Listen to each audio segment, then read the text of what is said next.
ঘড়িতে ৫টা বাজতে আর ৪০ মিনিট বাকি। আরফান ক্লান্ত চোখে ঘড়িতে চোখ বুলালো। দেয়াল ঘড়ি থেকে চোখ সরিয়ে হাতের ঘড়ির দিকে তাকালো। সময়ের হেরফের নেই। পুরোপুরি ৪টা ২০। আরফান ছোট্ট নিঃশ্বাস ফেলে প্রেসক্রিপশনে মনোযোগ দিল। প্রেসক্রিপশন লেখা শেষ করে সামনে বসে থাকা বয়স্ক লোকটির দিকে তাকিয়ে নম্র হাসল। বৃদ্ধ লোকটির মাথায় ধবধবে সাদা চুল, চোখে মুখে তীক্ষ্ণ চিন্তার ছাপ। এয়ার কন্ডিশনার যুক্ত রুমে বসেও কপালে কয়েক ফোঁটা ঘাম। আরফান প্রেসক্রিপশনটা ঠেলে এগিয়ে দিয়ে শান্ত কণ্ঠে বলল, রিপোর্ট খুব একটা ভালো আসেনি চাচা। এই বয়সে একটু নিয়মমাফিক না চললে চলে। তবে এখনই খুব একটা ভয়ের কিছু নেই। 7 দিনের ঔষধ দিয়েছি। ঠিকঠাক ঔষধ খান, ব্যথা কমলে ভালো, নয়তো একজন কার্ডিও স্পেশালিস্ট দেখাতে হবে। অযথা চিন্তা করবেন না, তেমন কিছু হয়নি। এই বয়সে এসব স্বাভাবিক। কিছুদিন একটু নিয়মমাফিক চলুন, দেখা যাক কি হয়।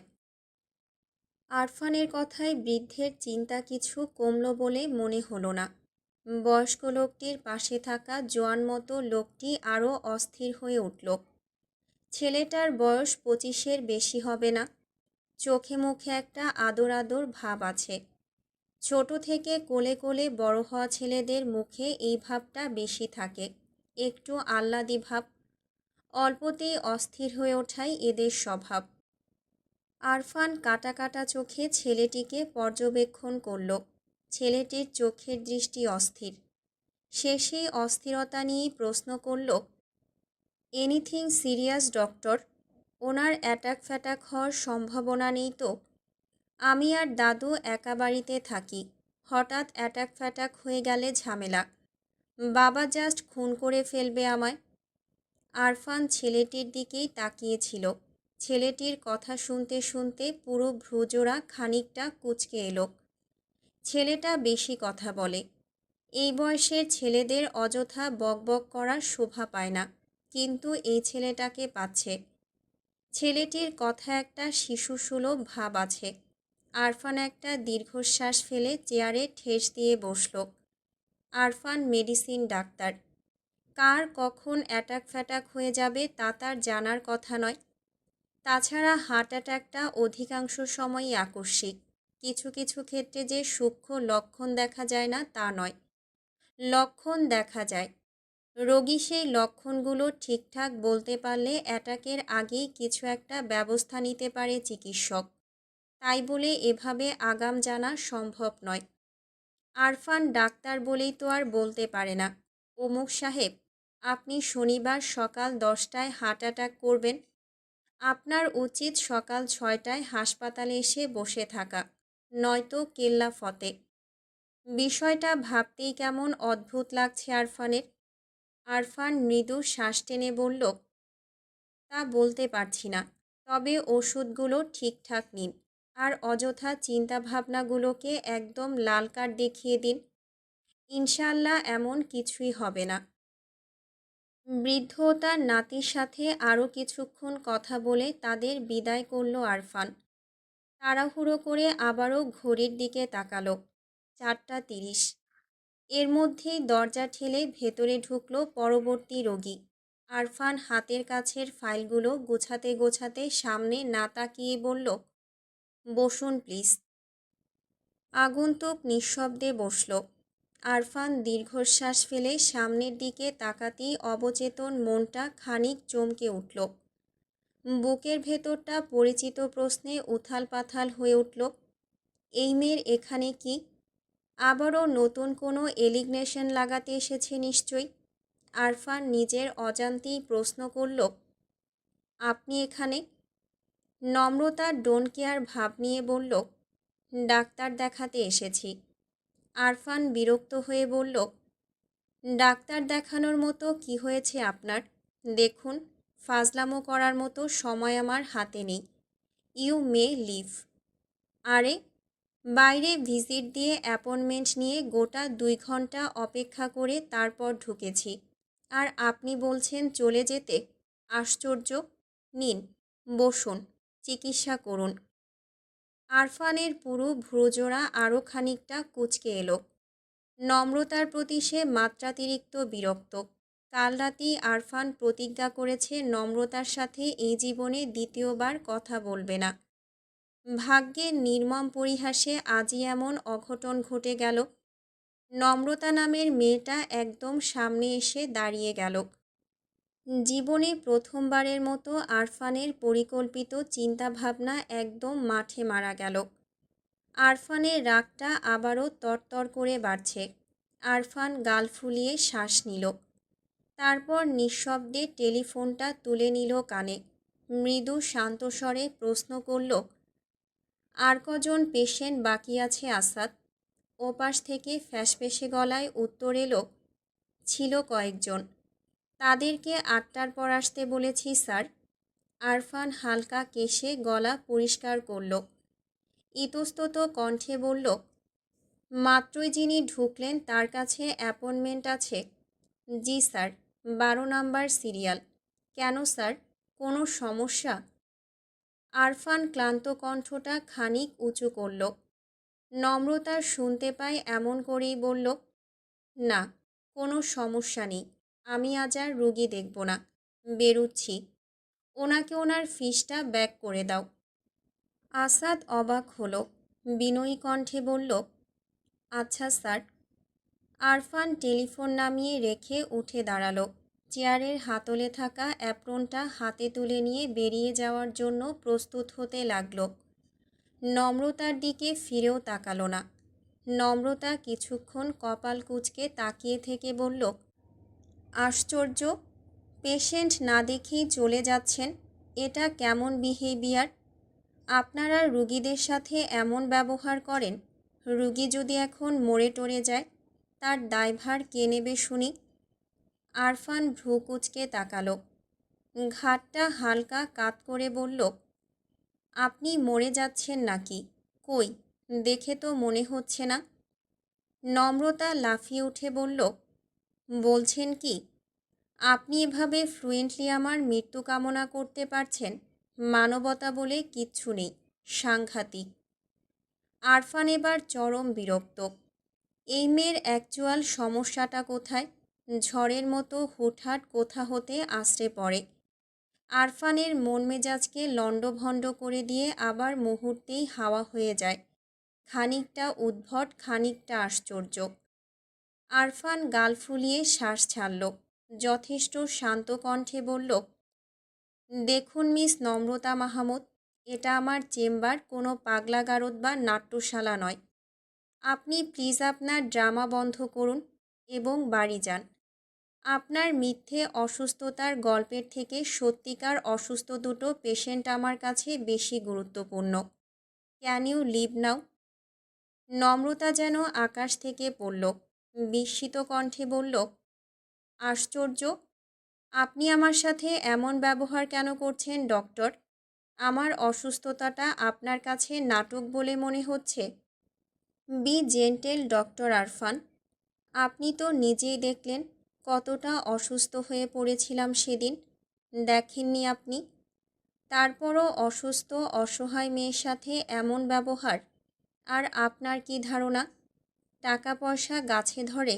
আমি টাকা পয়সা খুইয়ে ঢ্যাং ঢ্যাং করে নাটক করতে চলে আসব, তাও বেছে বেছে আপনার চেম্বারে?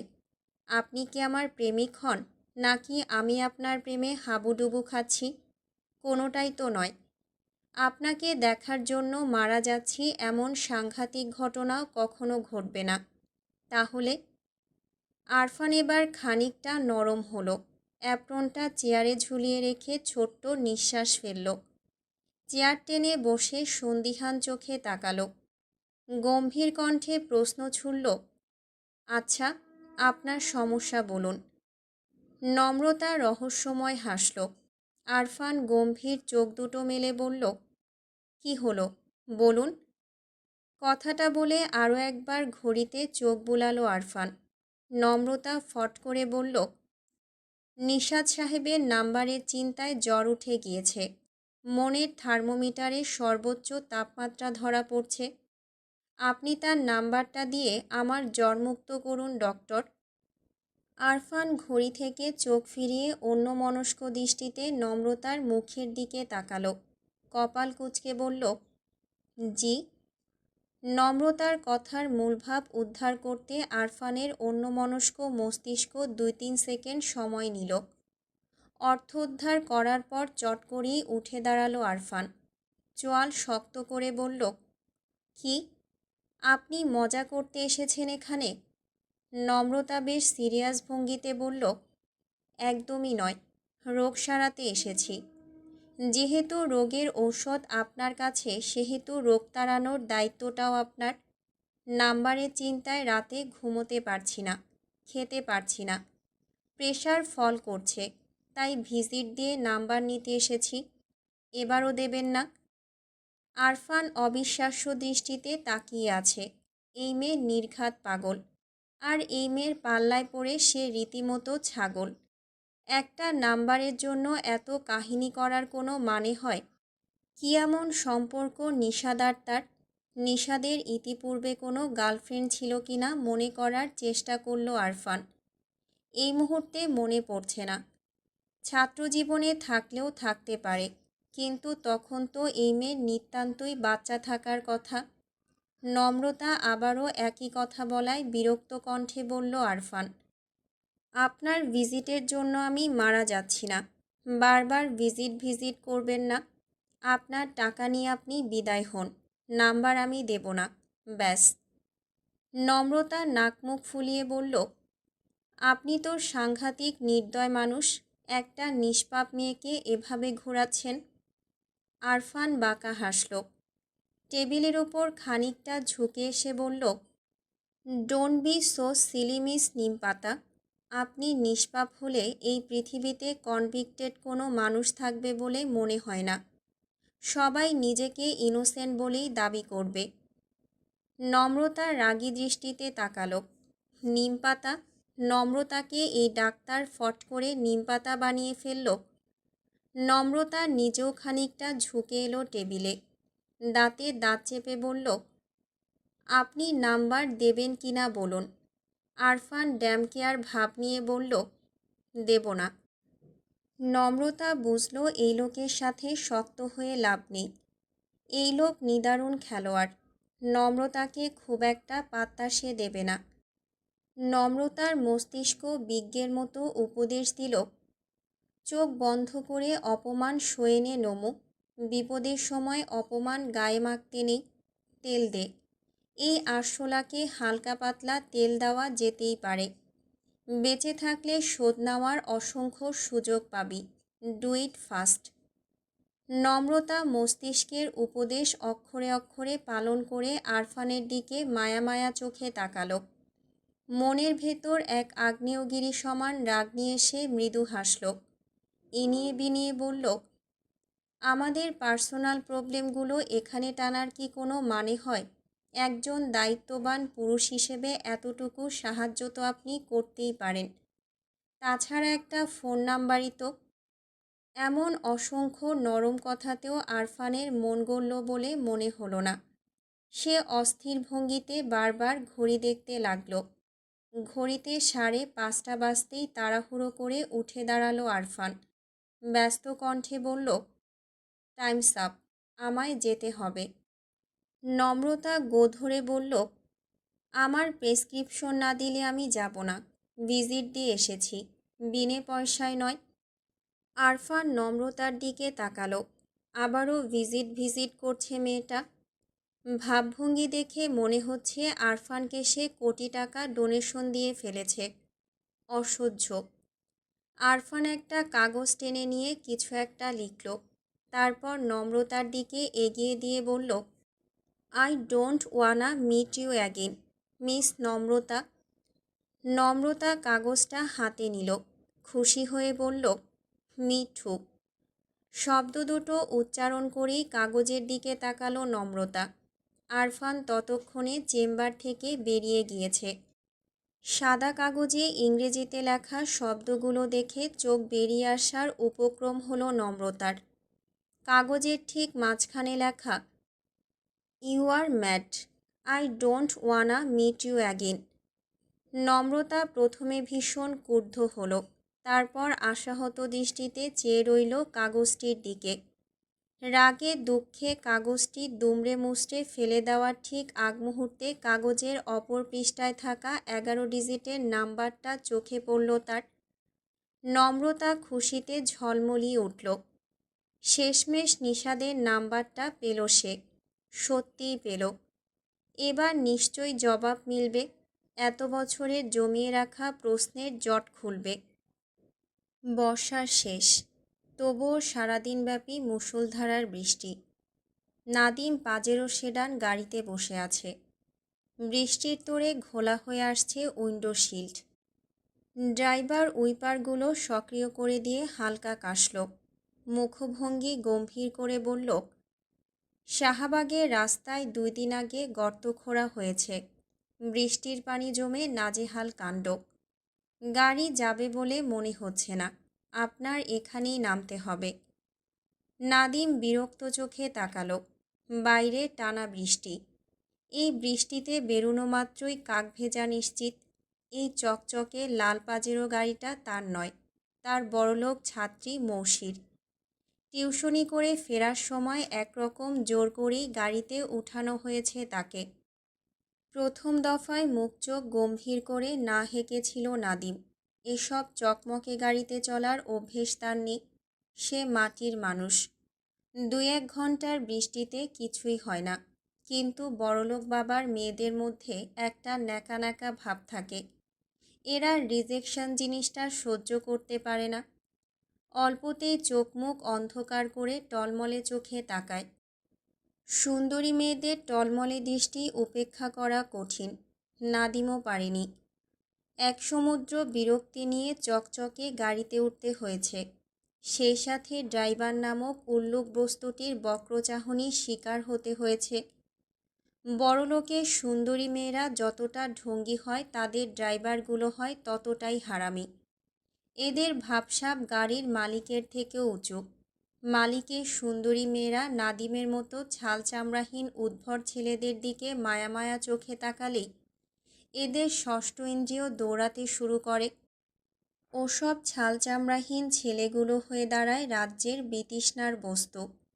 যেন সুযোগ পেলেই রাজত্বসহ রাজকন্যা নিয়ে ভেগে যেতে পারে এসব ভণ্ড ছেলের দল। নাদিম ছোট্ট নিঃশ্বাস ফেলে বলল, বাইরে তো বৃষ্টি, এখানে নামলে ভিজে যাব না? এমনিতেও তো ভিজেই আসতেন। সামনে রাস্তা খারাপ থাকলে আমি কি করব? পানি ঢুকে ইঞ্জিনে গেলে স্যার তো আর ছেড়ে কথা বলবে না। নাদিমের মেজাজ চটে গেল। সে কি ইচ্ছে করে গাড়িতে উঠেছে? যেচে পড়ে গাড়িতে তুলে এসব রংঢং অপমানের মানে কি? নাদিম তার নিজের ক্যারেক্টারে ফিরে গেল। পেছনের সিটে গা এলিয়ে দিয়ে ড্যামকেয়ার ভাব নিয়ে বলল, অন্য কোনো রাস্তা ধরুন, শাহবাগ যাওয়ার আগে আমি নামব না। ড্রাইভার সন্দিহান চোখে তাকালো। বিরক্ত কণ্ঠে বলল, অন্য কোনো রাস্তা চিনি না। সব রাস্তায় জল আটকে আছে। আপনাকে এখানেই নামতে হবে। আপনার ম্যাডামকে ব্যাপারটা জানান। উনি কি বলেন শুনেই নেমে যাব। ড্রাইভার ঢোক গিলল। ফ্রন্ট গ্লাসে নাদিমের দিকে কড়া দৃষ্টি নিক্ষেপ করে চুপচাপ বসে রইল। নাদিমকে চিন্তাহীন বসে থাকতে দেখে বাধ্য হয়েই ম্যাডামকে ফোন লাগালো। 2-1 মিনিট হুহা করে চরম বিরক্তি নিয়ে গাড়ি চালাতে মনোযোগ দিল। কয়েক মিনিট চলার পর নাদিম তার নিজস্ব কায়দায় বলল, ওই মিয়া, গাড়ি থামাও। ড্রাইভার কপাল কুঁচকে বলল, কেন? ছোট ম্যাডাম আপনাকে হলের সামনে নামিয়ে দিতে বলেছে। একটা থাপড়া দিয়া গাল লাল কইরা ফেলমু। যা কইছি করো। গাড়ি থামাইতে কইছি থামাবা, ব্যাস। মুহূর্তেই নাদিমের কথার টোন পরিবর্তন হওয়ায় খানিকটা থমকে গেল ড্রাইভার। গাড়ি থামিয়ে বিস্ফোরিত চোখে তাকালো। নাদিম ভরা বৃষ্টিতে গাড়ি থেকে নামল। জানালার কাছে টোকা দিয়ে কাঁচ নামাতে বলল। ড্রাইভার যন্ত্রের মতো গাড়ির কাঁচ নামালো। নাদিম জানালায় 2 হাত রেখে শক্ত কণ্ঠে বলল, তোর ম্যাডামরে গিয়া বলবি এইসব বালসালের গাড়িতে আমি উঠি না। আর হ্যাঁ, পরের বার আমার সামনে এমন পাট দেখাইলে জিগারের ডাল দিয়া পিটাইয়া তোর পাট ছুটাই দিমু। বুঝছিস কি কইছি? নাদিমের কথায় হতবম্ব চোখে তাকিয়ে রইল ড্রাইভার, চোখে মুখে অবিশ্বাস। ড্রাইভারের হতবম্ব দৃষ্টিকে উপেক্ষা করে নাদিম শাহবাগের দিকে হাঁটা ধরল। চালচলনে অদ্ভুত এক সুখ সুখ ভাব। ভিজে চুপচুপে ফ্যাকাশে শরীরটাতে যেন অনাবিল শান্তি। ড্রাইভারের হতবম্ব দৃষ্টি হঠাৎই সরে গেল না। বিস্ফোরিত দৃষ্টিতে তাকিয়ে থেকে ভাবতে লাগলো, হাতিরপুল থেকে শাহবাগ হেঁটে হেঁটে যাবে নাকি লোকটা। নাদিম উদ্দেশ্যহীন হাঁটছে, চালচলনে কোনো তাড়া নেই। হাঁটু সমান জলে অযথা দৌড়াদৌড়ির কোনো মানে হয় না। আস্তে ধীরে হাঁটলেও সন্ধ্যার আগে ভার্সিটির নির্দিষ্ট হলে পৌঁছে যাওয়া যাবে। অত অস্থির হয়ে লাভ নেই। জীবনটা ছোট, এর প্রতিটা মুহূর্ত উপভোগ করাই বুদ্ধিমানের কাজ। নাদিম নিজেকে বুদ্ধিমান বলেই দাবি করে। এই যে হাঁটু সমান পানিতে পা উঁচিয়ে উঁচিয়ে হাঁটছে, এই হাঁটাটাও বেশ উপভোগ করছে নাদিম। নতুন ভঙ্গিতে হাঁটতে তার ভালো লাগছে। তাছাড়া সঙ্গীহীন পথ চলায় মুক্ত মস্তিষ্কটা মৌসির কথা ভাবারও সময় পাচ্ছে। এটা প্রয়োজন। মৌসিকে নিয়ে হালকা পাতলা ভাবার প্রয়োজন তার আছে। নাদিমের ষষ্ঠ ইন্দ্রিয় বলছে, মৌসিকে খুব বেশি দিন পড়ানো তার হবে না। মোটা অঙ্কের বেতনের জন্য এতদিন টিকে থাকলেও সেই টিকে থাকাটা বেশি দিন টিকে থাকবে না। মেয়েটার চাহনি অন্যরকম। কিশোরী মেয়েদের চাহনিতেই সমস্যা। তার থেকেও বড় সমস্যা, এরা নাদিমের মতো উলটপালট উশৃঙ্খল ছেলেদের প্রতি আকৃষ্ট হয় বেশি। নম্রভদ্র সুশৃঙ্খল ছেলেদের প্রতি তাদের তেমন ফ্যান্টাসি কাজ করে না। মেয়েটা ইদানিং নাদিমের কথায় মুগ্ধ হতে শুরু করেছে। নাদিমের অপছন্দনীয় কথাগুলো আজকাল তার ভালো লাগছে। বিষয়টা চিন্তার, ভীষণ চিন্তার। বারান্দার কোণায় টিমটিমে আলো জ্বলছে, হলদে আলো। বারান্দার রেলিং মেঝে সব ভিজে একাকার। ফ্লোরের কোণায় পানি জমে আছে। নম্রতা পানিটুকুকে পাশ কাটিয়ে রেলিং ঘেঁষে দাঁড়ালো। চোখের সামনে কালো অন্ধকার আকাশ। ঠান্ডার শীতল পরিবেশে শীত করছে নম্রতার। আবার মুহূর্তেই ঘেমে নিয়ে একাকার হয়ে যাচ্ছে। হাতে ধরে রাখা মোবাইলটির দিকে তাকাতেই গলা শুকিয়ে যাচ্ছে। এই মুহূর্তে নীরাকে ভীষণ প্রয়োজন ছিল তার, কিন্তু নীরা নেই। কাল দুপুরেই প্রয়োজনীয় ফোন পেয়ে বাড়ি ছুটেছে সে। নম্রতা কাঁপা কাঁপা হাতে নিশাদকে কল করল। প্রতিবারের মতো এবারও কল ঢোকার আগেই কেটে দিল। ঝপঝপে ভেজা ফ্লোরটাতে পা ছড়িয়ে বসে পড়ল সে। আবারও গরম লাগছে, প্রচণ্ড গরম, সেই সাথে পানি পিপাসা। নিশাদকে কল করার সাহস বা শক্তি কিছুই পাওয়া যাচ্ছে না। নিশাদকে কল করার পর অবশিষ্ট আশাটুকু যদি নিরাশা হয়ে যায়, তখন কী নিয়ে বাঁচবে নম্রতা? মোবাইলটা কোলে নিয়ে বেশ কিছুক্ষণ উদাসীন বসে রইল নম্রতা। আকাশে বিদ্যুৎ চমকালো। প্রচণ্ড ঝড়ের পূর্বাভাস হিসেবে নেচে উঠল গাছপালা। শাখা প্রশাখার আন্দোলনে চারপাশ মুখরিত হয়ে উঠল, কিন্তু নম্রতার সাড়া নেই। কালো মায়াময় চোখ দুটো মেলে তাকিয়ে আছে বহু দূরে, দৃষ্টি শূন্য। বেশ কিছুক্ষণ কেটে যাওয়ার পর নম্রতা বুক ফুলিয়ে শ্বাস নিল। নিজেকে শক্ত করে নিশাদের নাম্বার ডায়াল করল। প্রথমবার বাজল, রিসিভ হলো না।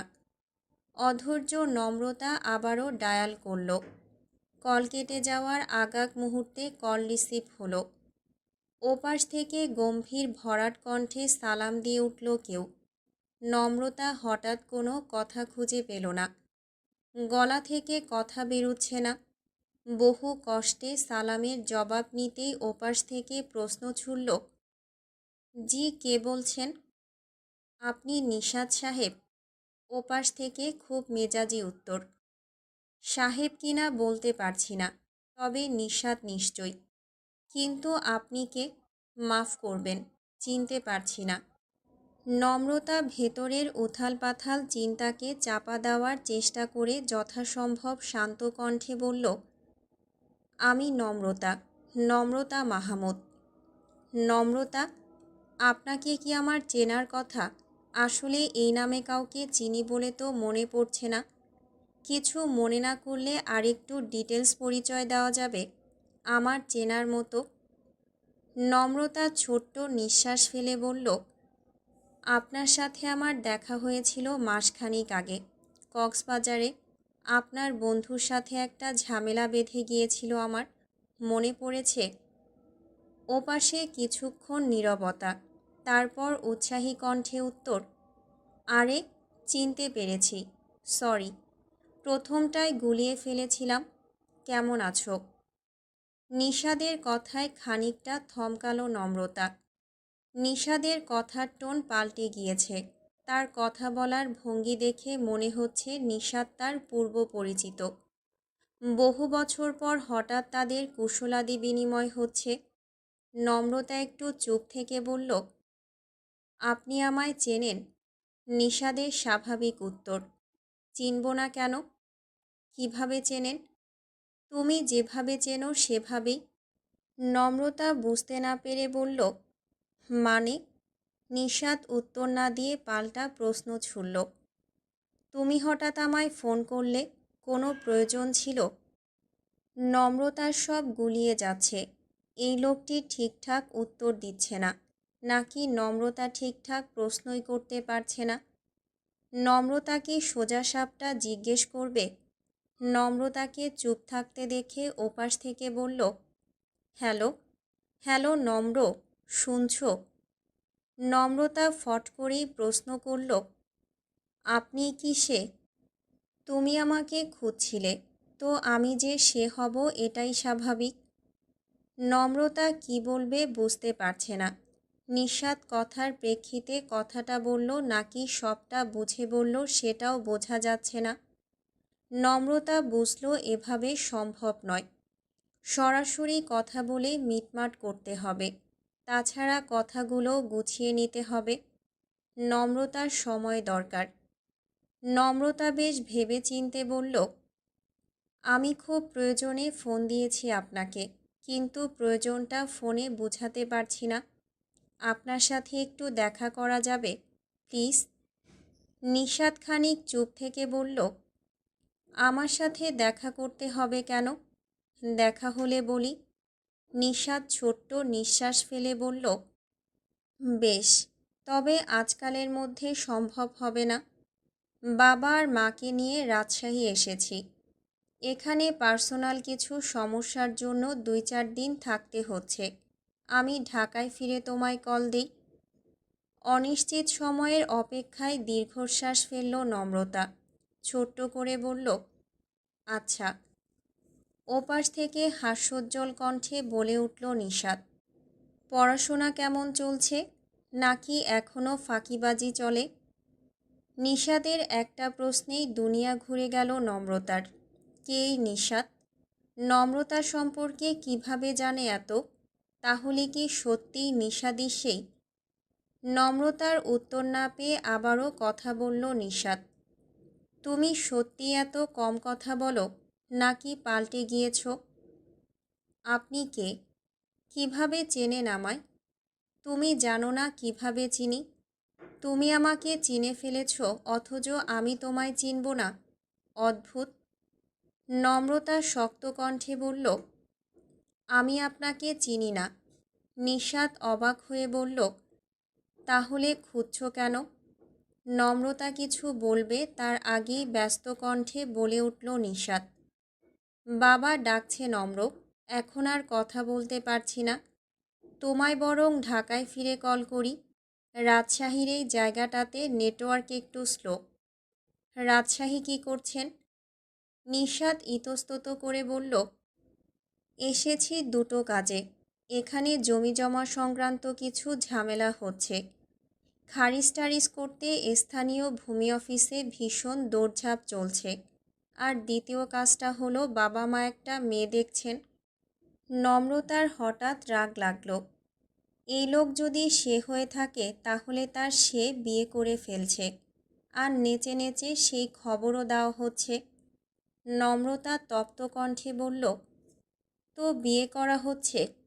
নিশাত খানিক ইতস্তত করল, খানিক চুপ থাকল, তারপর কণ্ঠটাকে যথাসম্ভব সহজ করে বলল, এখনই হচ্ছে না, তবে কথা চলছে, বয়স হয়ে যাচ্ছে, বিয়ে তো করতেই হবে, আর মা বাবাও চাপ দিচ্ছে।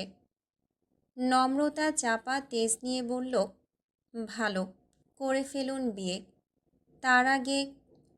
নম্রতার কথার মাঝেই বলে উঠল নিশাত, আচ্ছা নম্র, বিয়ে নিয়ে আলাপটা পরে করি, আপাতত রাখতে হচ্ছে, বাবা ডাকছে।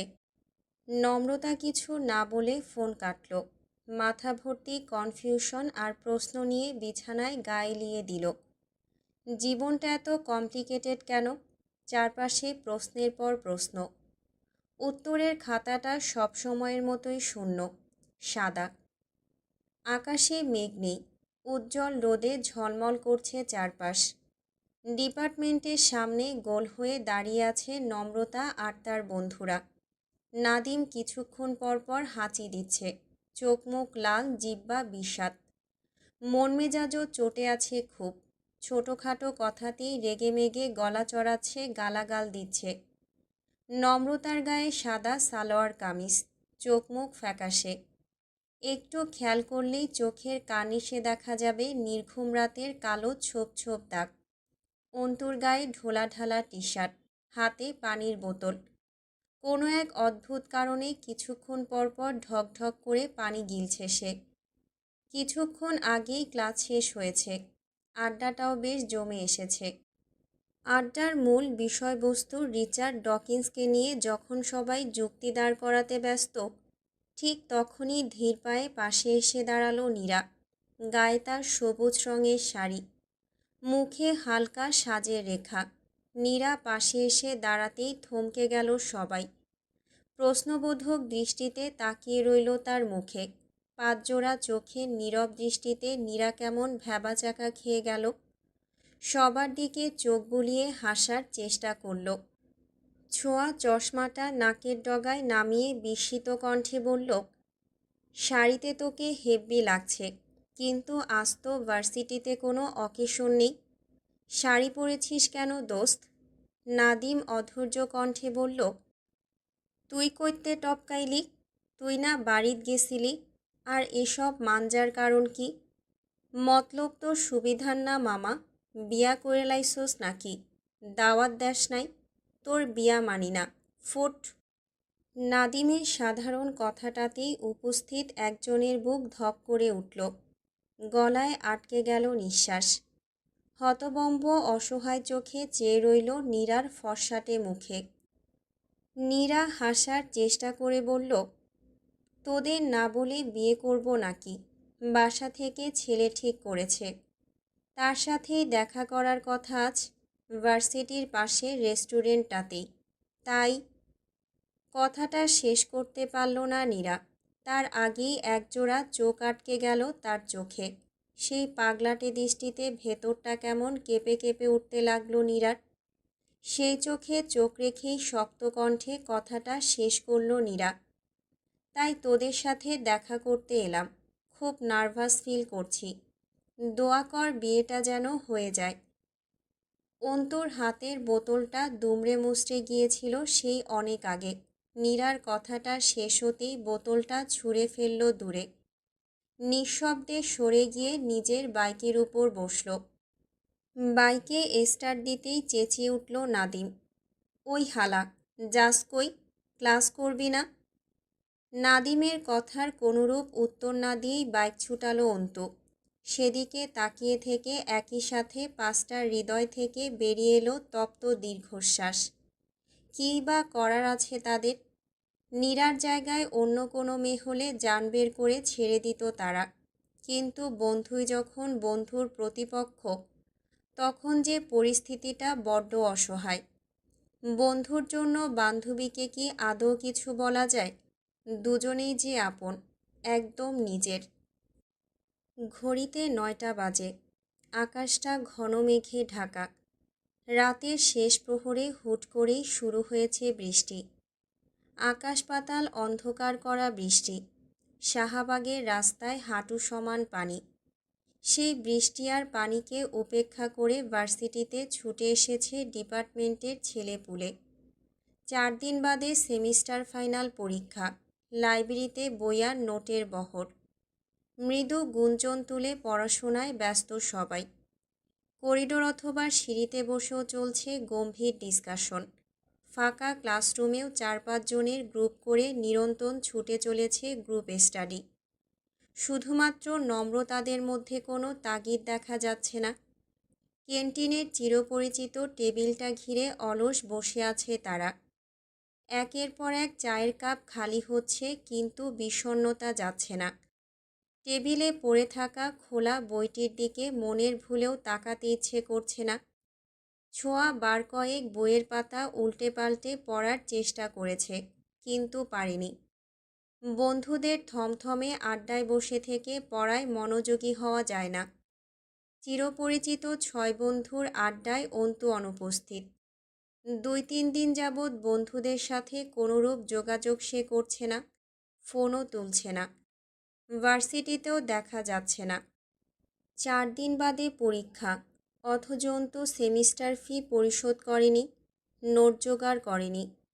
বন্ধুরা ব্যাগ পকেট ঝেড়ে হাত খরচের বাড়তি টাকা জড়ো করে অন্তুর সেমিস্টার ফি সামলে নিল। পরীক্ষায় বসার জন্য আপাতত তাকে চাই। পরীক্ষার ইতিহাসে সেমিস্টার ফি দিয়েই পাসমার্ক পেয়ে যাওয়ার ঘটনা বিরল। সুতরাং সেমিস্টার লস করতে না চাইলে অন্তুর পরীক্ষা দেওয়াটা চাই। কিন্তু অন্তুর কোনো হদিস নেই। নোট কালেক্ট বা পরীক্ষার কোনো চিন্তাই তার নেই। নাদিম ফুঁস করে নিঃশ্বাস ছেড়ে চায়ের কাপে চুমুক দিল। এক চুমুকে কাপের বাকি চাটুকু শেষ করে অন্তুর নাম্বারে ডায়াল করল। ফোন রিসিভ হবে না এই মানসিকতা নিয়েই ফোনটা লাউডে দিয়ে চুপচাপ বসে রইল। কিন্তু সবাইকে অবাক করে দিয়ে প্রথমবারই ফোন রিসিভ করল অন্তু। বল। অন্তুর স্বাভাবিক কণ্ঠস্বরে থমকে গেল নাদিম। কয়েক সেকেন্ড সময় নিয়ে ধমকে উঠে বলল, বল মানে? কই তুই? 4 দিন পর পরীক্ষা জানিস না? সেমিস্টার ফি কি তোর শ্বশুর দেবে? অন্তু আগের মতোই স্বাভাবিক কণ্ঠে বলল, আমি পরীক্ষা দেব না। অন্তুর কথাটা যেন ঠিক বিশ্বাস করতে পারল না নাদিম। চোখ দুটো ছোট ছোট করে ফোনের দিকে তাকালো। সন্দিহান কণ্ঠে প্রশ্ন ছুড়ল, মানে? আমি পরীক্ষাটা দিচ্ছি না। রাগে চোয়াল শক্ত হয়ে এলো নাদিমের। অন্তুর এই দায়সারা কথা বিন্দুমাত্র সহ্য হচ্ছে না তার। দাঁতে দাঁত চেপে ধমকে উঠল, পরীক্ষা দিচ্ছি না মানে কি? মামার বাড়ির আবদার পাইছিস তুই? ঢং শুরু করছিস? থাপড়াইয়া গাল লাল করে ফেলব। অন্তু শান্ত কিন্তু শক্ত কণ্ঠে বলল, আমার পরীক্ষা আমি দেব কি না দেব তা নিতান্তই আমার ব্যাপার, তাতে তোর কি? নাদিম এবার জ্বলে উঠল। রাগে লাল টুকটুকে হয়ে গেল তার ফর্সা মুখ। পরিস্থিতি হাতের বাইরে চলে যাচ্ছে দেখে ফোনটা নিজের হাতে তুলে নিল রঞ্জন। নাদিমকে হাতের ইশারায় চুপ থাকতে বলে ঠান্ডা গলায় বলল, কই আছিস দোস্ত? আছি ভার্সিটিতেই। কোন দিকে? স্ট্যাচু পার্কে। রঞ্জন অবাক হয়ে বলল, এই বৃষ্টিতে? বৃষ্টি তো এখন নেই। রঞ্জন বাড়তি কোনো প্রশ্ন না করে কল কাটল। চোখ তুলে বন্ধুদের দিকে তাকাতেই সবার বুক চিরে বেরিয়ে এলো দীর্ঘশ্বাস। অর্ধেক খাওয়া চা রেখে স্ট্যাচু পার্কের দিকে হাঁটা দিল তারা। নীরা কিছুক্ষণ ইতস্তত করে বলল, তোরা যা, আমি বরং এখানেই থাকি। নাদিম তেড়ে এসে বলল, ঢং দেখাও? তোগো সব বাংলা ঢং দেখার টাইম আমাগো নাই। বিরক্ত হয়ে যাচ্ছি জাস্ট। ব্যাংকারকে বিয়ে করবি কর, বন্ধুদের সাথে আগলা ঢং দেখানোর মানে কি? নাদিমের কথায় মুখটা ছোট হয়ে গেল নীরার। অসহায় চোখে তাকিয়ে থেকে মাথা নোয়ালো। রঞ্জন দীর্ঘশ্বাস ফেলে শান্ত কণ্ঠে বলল, তোরা কি এখন নিজেদের মধ্যে ঝামেলা ক্রিয়েট করতে চাইছিস? অযথা তর্কাতর্কি করার মানে কি? নীরু, তুইও চল। অন্তত আমাদের একার নয়, তোরও ভালো বন্ধু, তাই না? ওর খারাপ সময়ে আমাদের সাথে তোরও উচিত ওর পাশে দাঁড়ানো। ওকে একটু বোঝা, হয়তো ও তোর কথা শুনবে। নীরা আবারও অসহায় দৃষ্টিতে তাকালো। নম্রতা চোখের ইশারায় আশ্বস্ত করে বলল, রঞ্জন হয়তো ঠিকই বলছে নীরু, অন্তুর উচিত সত্যটা অ্যাকসেপ্ট করে নেওয়া। নীরা মুখ ভার করে বসে রইল। অন্তু তার বন্ধু, ভীষণ পরিচিত। এই ভীষণ পরিচিত মানুষটিকেও হঠাৎ হঠাৎ চিনতে পারে না নীরা। কেমন যেন ভয় হয়, চোখের দিকে তাকালে আত্মা কাঁপে। তার এই অনুভূতি কি করে বুঝাবে সে? স্ট্যাচু পার্কে শান বাঁধানো একটা বেঞ্চে বসে আছে অন্তু। গায়ে জবজবে ভেজা শার্ট, সব সময় খাড়া করে গুছিয়ে রাখা চুলগুলো এলোমেলো হয়ে চোখের উপর এসে পড়েছে। চুল দিয়ে টপাটপ পানি ঝরছে। রঞ্জন ধীর পায়ে অন্তুর পাশে গিয়ে দাঁড়ালো। বন্ধুদের উপস্থিতি ঠিক ধরতে পারল না অন্তু। আগের মতোই চুপচাপ ভাবলেশীন বসে রইল সে। নম্রতা কাঁধে হালকা স্পর্শ করতেই চমকে উঠল অন্তু। মুখ তুলে পাশে তাকালো। চোখের উপর এসে পড়া চুলগুলো হাত দিয়ে সরিয়ে চমৎকার হাসল অন্তু। টকটকে লাল চোখের সাথে হাসিটা বড্ড বেমানান লাগলো নম্রতার। নাদিম ফুঁসে উঠে বলল, নিজেকে কি মনে করিস তুই? তোর পরীক্ষা তুই দিবি কি দিবি না এটা নিতান্তই তোর ব্যাপার। তোর ওপর আমাদের কোনো অধিকার নাই। ভালো বলেছিস, থ্যাংক ইউ। রঞ্জনার ছোঁয়া নাদিমকে থামানোর চেষ্টা করল।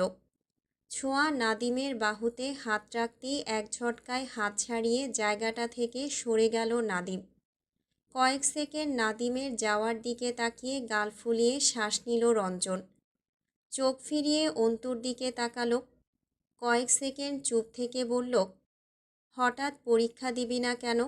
শুধু শুধু এক সেমিস্টার লস দেওয়ার কোনো মানে হয়? তোর ক্যারিয়ারের কথাটা তো আপাতত চিন্তা কর। কোনো সমস্যা থাকলে বল আমাদের। হয়েছেটা কি? অন্তু নিরুত্তর বসে রইল। নম্রতা অধৈর্য কণ্ঠে বলল, আঙ্কেলের কথাটা ভাব একবার। তুই পরীক্ষা দিচ্ছিস না এই খবরটা ওনার উপর কেমন ইফেক্ট ফেলবে? উনি কষ্ট পাবেন। অন্তু এবারও কিছুই বলল না। বেশ কিছুক্ষণ চুপ থাকার পর খুব স্বাভাবিক কণ্ঠে উত্তর দিল অন্তু, আমি ঠিক আছি, কোনো সমস্যা নেই। পরীক্ষা দিতে ইচ্ছে করছে না তাই দেব না। কে কষ্ট পাবে আর কে পাবে না তার দায়ভার আমার নয়। নম্রতা রঞ্জন একে অপরের দিকে তাকালো। সুপ্ত দীর্ঘশ্বাস ফেলে উঠে দাঁড়ালো। নীরার ছোঁয়া খানিকটা দূরে দাঁড়িয়েছিল। নম্রতা নীরার হাত টেনে কিছুটা সরে দাঁড়িয়ে ফিসফিস করে বলল, তুই একটু চেষ্টা কর না রে নীরু। নীরা বিপন্ন কণ্ঠে বলল, আমার কথা কেন শুনবে ও? শুনবেই এমন কোনো নিশ্চয়তা তো আমরা দিচ্ছি না, তবে শুনতে পারে। চেষ্টা করতে তো দোষ নেই। রঞ্জনার ছোঁয়াও সায় জানালো। নীরা কিছুক্ষণ অসহায় দৃষ্টিতে তাকিয়ে থেকে রাজি হলো। নম্রতাদের রেখে দুরু দুরু বুকে অন্তুর দিকে এগোলো। আধভেজা বাঁধানো বেঞ্চিটাতে বসে সরাসরি অন্তুর দিকে তাকালো। অন্তুর দৃষ্টি কঠিন, স্থির দৃষ্টিতে তাকিয়ে আছে সামনে জমে থাকা কাদা পানির দিকে। অন্তু। অন্তু উত্তর দিল না। নীরা বেশ খানিকটা দূরত্ব রেখেই বসেছিল। সেই দূরত্ব বহাল রেখেই মাথা নিচু করে বসে রইল। বেশ কিছুক্ষণ পর নীরবতা কাটিয়ে নিজে থেকেই কথা বলল অন্তু, কি চাই? নীরা চোখ তুলে তাকালো। কি চাই মানে? তোর সাথে কি আমার চাওয়া পাওয়ার সম্পর্ক? অন্তু দুর্বোধ্য হাসল। নীরা অভিমানী কণ্ঠে বলল, নম্রতা বা ছোঁয়ার সাথে তো এমন রুট ব্যবহার করিস না তুই। তাহলে আমার সাথেই কেন? রুট ব্যবহার করলাম নাকি? করিসনি। গত 4-5 দিনে সবার ফোন তুললেও আমার ফোন একটা বারের জন্যও তুলিসনি কেন? নীরার কথার উত্তর না দিয়ে পাল্টা প্রশ্ন করল অন্তু। প্রেম কেমন চলছে তোর? নীরা বিস্ময় নিয়ে তাকালো। বড় বড় চোখ দুটোতে একগাদা প্রশ্ন নিয়ে বলল, মানে? ওই ব্যাংকারের কথা বলছিলাম। সেদিন শাহবাগ পার্কে পাশাপাশি হাঁটছিস দেখলাম। দারুণ মানিয়েছে তোদের। কথাটা বলে হাসল অন্তু। সেই হাসিতে ভেতরটা কেঁপে উঠল নীরার। কি মায়াময় হাসি! এই হাসিটার জন্য নীরার মরণও সই। কিন্তু বাস্তবতা ভিন্ন। নীরা 8-10টা মেয়ের মতো পাগলামো করতে পারে না। কাউকে ভালোবেসে প্রচণ্ড সুখে মরে যাওয়ার ইচ্ছে পোষণ করতে পারে না। তার যে অনেক দায়িত্ব। পরিবারের প্রতি, মায়ের প্রতি, সমাজের প্রতি। দায়িত্বের বহরে যে সাজানো তার জীবন। অন্তুর দিকে আটকে থাকা দৃষ্টিটা সরিয়ে সামনে তাকালো নীরা। ছোট্ট নিঃশ্বাস ফেলে বলল, পরীক্ষা কেন দিচ্ছিস না অন্তু? আমার ইচ্ছে। সবার কাছে আমায় দোষী বানিয়ে দিস না প্লিজ। অন্তু হেসে ফেলে বলল, তুই দোষী হবি কেন? নীরা মুখ ফিরিয়ে অন্তুর দিকে তাকালো। ভারী মায়াময় কণ্ঠে বলল, ভালোবাসার থেকেও বড় বন্ধন, বড় প্রাপ্তি হলো বন্ধুত্ব। আমাকে এভাবে অবহেলা করিস না। বন্ধু হিসেবে থাকতে দে। অন্তু উত্তর দিল না। নীরা হঠাৎই অন্তুর হাতের উপর হাত রেখে বলল, পরীক্ষাটা দে প্লিজ, নয়তো আমি নিজেকে ক্ষমা করতে পারবো না। অন্তুর সাবলীল জবাব, আমার পরীক্ষা না দেওয়ার সাথে তো নিজেকে ক্ষমা করতে পারা বা না পারার সম্পর্ক কি? আর যদি আদৌ কোনো সম্পর্ক থেকে থাকে, তাহলে আমি চাইব তুই সারা জীবন অপরাধীই থাক। এক জীবনে এত শান্তি, এত ক্ষমা তোর ভাগ্যে জুটবে কেন? নীরা ফ্যালফ্যাল দৃষ্টিতে চেয়ে রইল। অন্তু উঠে দাঁড়াতে দাঁড়াতে বলল, আমার তাড়া আছে, মিরপুর যেতে হবে, আসছি। নীরা ব্যস্ত হয়ে বলল, হঠাৎ মিরপুর কেন? এই ভেজা জামা কাপড়ে অত দূর যাবি? জ্বরে পড়বি তো। অন্তু এবার নীরার চোখের দিকে তাকালো। সেই সম্মোহনী দৃষ্টিতে শরীরটা কেমন বিবশ হয়ে গেল নীরার। হাত পায়ে ছড়িয়ে পড়ল মৃদু শিহরণ। কয়েক সেকেন্ড গভীর চোখে তাকিয়ে থেকে শক্ত কণ্ঠে উত্তর দিল অন্তু, আমাকে নিয়ে ফালতু কনসার্ন দেখানোর দুঃসাহস দ্বিতীয়বার করবি না নীরা। তুই কাকে বিয়ে করছিস, কতদিনের জন্য হানিমুনে যাচ্ছিস, কয় বাচ্চার মা হচ্ছিস, তা যেমন আমার ভাবনার বিষয় নয়, ঠিক তেমনি আমি সম্পর্কিত কোনো কিছুই তোর ভাবনার বিষয় হতে পারে না। কথাগুলো বলে আর এক মুহূর্ত দাঁড়ালো না অন্তু। অন্তুর যাওয়ার পথে তাকিয়ে থাকতে থাকতেই চোখ ভরে জল নীরার। চোখের পলক ফেলতেই ফোঁটা ফোঁটা বৃষ্টিতে ছেয়ে গেল নরম গাল। পড়ার টেবিলের পাশে ছোট্ট টেবিলটাতে 3-4 পদের খাবার সাজানো। ঝকঝকে কাচের গ্লাসে খাবার পানি, চায়ের কেতলি আর কাপটাও পরিষ্কার ধবধবে। মধ্যবিত্ত পরিবারে যে কাপ পিরিচগুলো যক্ষের ধনের মতো আগলে রাখা হয়, সেগুলোর থেকেও চমৎকার তার ডিজাইন। নাদিম খাবারগুলোর দিকে একদৃষ্টে তাকিয়ে আছে। কিছুক্ষণ আগেই অল্প বয়সী এক তরুণী সাজিয়ে গুছিয়ে রেখে গিয়েছে এই বিলাসবহুল খাবারের ট্রে। তরুণী যাওয়ার আগে নাদিম তাকে মৌসির কথা জিজ্ঞেস করেছিল। সে বলেছে ছোট আফা 5 মিনিটের মধ্যে আসছে। এরপর আধা ঘন্টা কেটে গিয়েছে। মৌসির 5 মিনিট আদৌ শেষ হয়েছে নাকি আরও ঘণ্টাখানেক চলবে বুঝতে পারছে না নাদিম। মাথার ভেতর থিতিয়ে রাখা রাগটা কেমন ঝিমঝিম করছে। সামনে রাখা খাবারের ট্রেটা ছুঁড়ে ফেলতে ইচ্ছে করছে। মৌসির গালে দুটো শক্ত চড় বসিয়ে দিয়ে হলে ফিরতে ইচ্ছে করছে। কিন্তু নাদিম তেমন কিছুই করল না। চুপচাপ মাথা নিচু করে বসে রইল। অন্তুর কথায় মন খারাপ হয়েছে তার। সেই মন খারাপের রেশ ধরে রাগটা বেশ আয়োজন করেই ধরা দিচ্ছে মাথায়। দরজার কাছে খুট করে শব্দ হওয়ায় চোখ তুলে তাকালো নাদিম। মৌসি এসেছে। গায়ে জলপাই রঙা শাড়ি, চোখ ভর্তি কাজল, ঠোঁটে টুকটুকে লাল লিপস্টিক আর হাত ভর্তি জলপাই রঙা চুড়ি। চুলগুলো একটু অন্যরকম করে খোপা বাঁধা। সদ্য কিশোরী মেয়েটির দেহ জুড়ে প্রথম যৌবনের ঢেউ। মৌসির এমন সাজে ভ্রু কুঁচকে তাকালো নাদিম। মৌসির ঠোঁট ভর্তি হাসি নিয়ে নাদিমের সামনে গিয়ে বসল। নাদিম কিছু বলার আগেই কপালে পড়ে থাকা চুলগুলো কানের পেছনে গুজে দিয়ে অনেকটা স্বীকারোক্তির মতো করে বলে উঠল, আজ আমার জন্মদিন। জন্মদিনে আমি শাড়ি পরি। আমাকে সুন্দর দেখাচ্ছে স্যার? নাদিম ছোট্ট করে উত্তর দিল, হ্যাঁ, সুন্দর দেখাচ্ছে।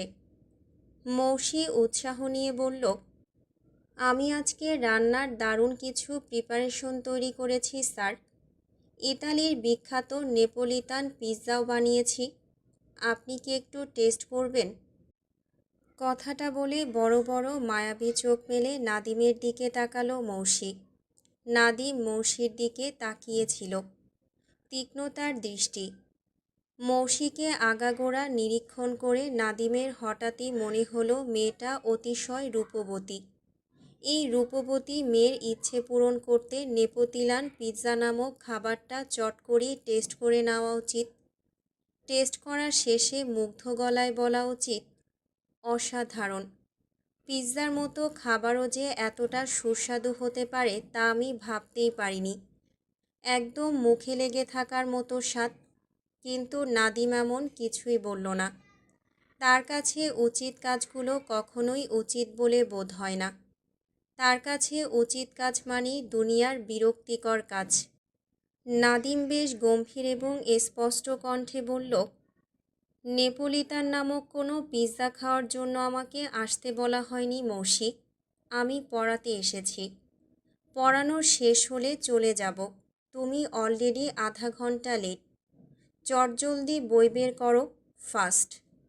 মৌসি তার টলমলে চোখ দুটো লুকাতে তাড়াহুড়ো করে মাথা নিচু করল। ডান হাতে থাকা চুড়িগুলো নিয়ে খেলতে খেলতে বলল, আজ পরব না। জন্মদিনের দিন পড়তে হয় না। জন্মদিনে আনন্দ করতে হয়, এটাই নিয়ম। জন্মদিনের নিয়ম। নাদিম বিরক্তি নিয়ে তাকালো। যথাসম্ভব শান্ত কণ্ঠে বলল, তাহলে আমায় ফোন করে মানা করলে না কেন? আপনাকে নেপোলিতান পিৎজার চিকেন মোয়াম্বা খাওয়াবো বলে। বাবা বাড়িতে নেই। আসতে আসতে রাত।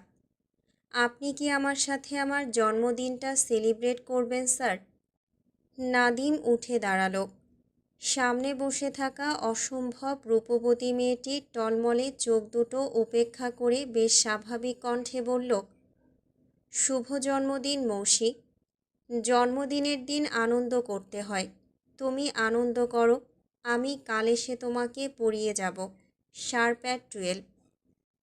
শাহবাগ গ্রন্থাগারে সিঁড়ির গোড়ায় দাঁড়িয়ে আছে নম্রতা। আজ প্রায় 2 সপ্তাহ পর গ্রন্থাগারে পা রাখতে চলেছে সে।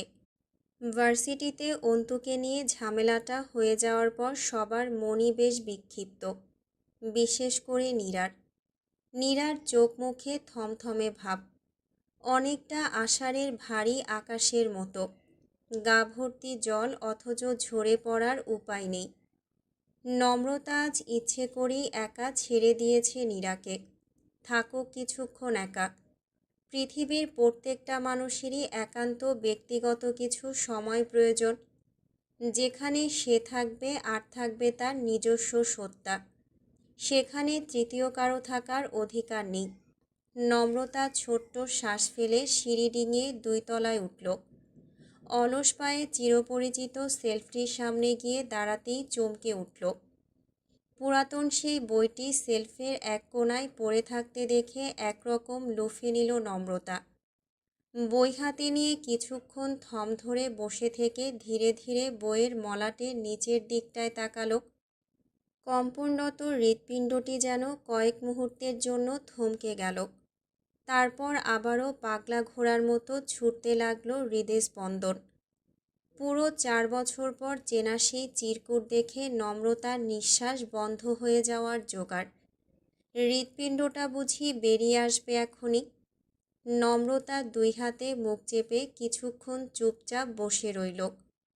নিজেকে যথাসাধ্য শান্ত করে চিরকুটটা খুলল। সেই পরিচিত গুটি গুটি অক্ষরে লেখা, শ্যামলতা, আমি কি হারিয়ে গিয়েছি নাকি হারিয়ে ফেলেছি তোমাকে? আমার ঘরে এখন আর বেলি ফুলের সুগন্ধটা আসে না। বেলি ফুলের সুগন্ধহীন এই অক্সিজেনটা আমার সহ্য হচ্ছে না। আমি আর পারছি না। ফিরে এসো, নয়তো ফিরিয়ে নাও আমায়। চিরকুটটা পড়ে স্তব্ধ হয়ে বসে রইল নম্রতা। সারা শরীরে ঘাম দিচ্ছে তার, হাত পা কাঁপছে। উঠে দাঁড়ানোর মতো শক্তি পাওয়া যাচ্ছে না। নম্রতা ঘণ্টাখানেক বসে থেকে নিজেকে শান্ত করল। লাইব্রেরির কর্মচারীদেরকে বইটা ইস্যু করার ডেট জিজ্ঞেস করে জানল বইটা কাল ফেরত দেওয়া হয়েছে। নম্রতার চিন্তাগুলো ধোঁয়াশা হয়ে আসছে। নিশাত কি তবে ঢাকায় ফিরে এসেছে? আর নিশাত যদি নম্রতাকে চিনেই ফেলে তাহলে এই চিরকুটের মানে কি? নিশাত আর সে একই ব্যক্তি হওয়াটা কি আদৌ সম্ভব? নম্রতা বইটা নির্দিষ্ট জায়গায় রেখে গ্রন্থাগার থেকে বেরিয়ে এলো। নতুন কোনো চিরকুট সে লিখল না। গ্রন্থাগার থেকে বেরিয়েই নিশাতকে ফোন লাগালো সে। দুবারের মাথায় ফোন উঠিয়ে হাস্যোজ্জ্বল কণ্ঠে সালাম দিল নিশাত। নম্রতা সালামের জবাব দিয়েই প্রশ্ন ছুড়ল, কোথায় আপনি? ঢাকায় ফিরেছেন? হ্যাঁ, মাত্রই স্টেশন থেকে বেরুলাম। কেন বলো তো? আপনার সাথে দেখা করতে চাই, এখনই। নিশাত অবাক হয়ে বলল, এখনই? কিভাবে? প্লিজ